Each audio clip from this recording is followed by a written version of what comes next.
నాకు పిచ్చి పడుతుందా అన్నయ్య? నువ్వు వాళ్ళతో వెళ్ళిపో అన్నయ్య. నీకేమైనా అయితే ఏం చేయాలి?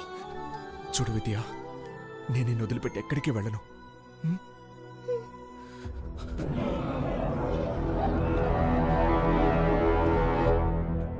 సార్, కార్తీక్తో మాట్లాడండి. మామ, విద్య మీద నాకు ప్రేమ ఉంది. మర్యాదగా బయటికి రా, లేదంటే మేము లోపలికి వస్తాం. ఎవరైనా లోపలికి రావడానికి ట్రై చేశారో కాల్ చేస్తాను. మమ్మల్ని ఇలాగే వదిలేయండి. నేను ఇప్పుడు విద్య బ్లడ్ టెస్ట్ తీసుకోవడానికి లోపలికి వస్తున్నాను. నువ్వేం చేస్తావో చేసుకో. రేణుమా, జర భద్రం.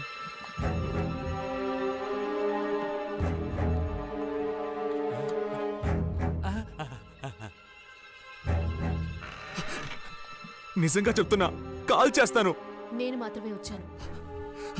విద్య